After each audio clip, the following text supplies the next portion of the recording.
Pemirsa, bulan Ramadan menjadi berkah tersendiri bagi para pedagang buah. Meningkatnya konsumsi buah oleh masyarakat membuat penjualan buah mengalami peningkatan. Bulan Ramadan tak hanya membawa berkah bagi pedagang takjil. Pedagang buah pun meraup keuntungan dari meningkatnya penjualan buah, terutama buah yang digunakan untuk takjil puasa. Meningkatnya penjualan buah ini rata-rata untuk kebutuhan buah harian dan juga untuk menu takjil bagi para pedagang yang di bulan Ramadan berjualan aneka takjil untuk buka puasa.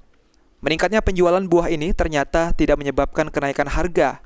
Harga jual tetap normal seperti biasa, namun ada beberapa jenis buah yang mengalami kenaikan harga.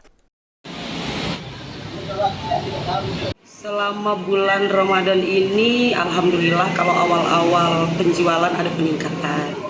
Adalah peningkatan sedikit lah dari hari biasa. Untuk harga jual sendiri seperti apa, Bu? Apa normal atau? Kalau harga jual kita normal, masih seperti biasa, tapi yang ada kenaikan harga itu cuma dari buah naga. Buah naga kan sebelum bulan puasa kemarin musim kan, musim buah naga lokal kisaran harga 5.000. Kalau sekarang buah naga lokalnya kan kosong. Jadi kita ngedatangin buah naganya dari luar kota, misalnya dari Lampung, dari Pulau Jawa. Jadi kenaikan buah naganya drastis. Kisaran harga berapa ini sekarang?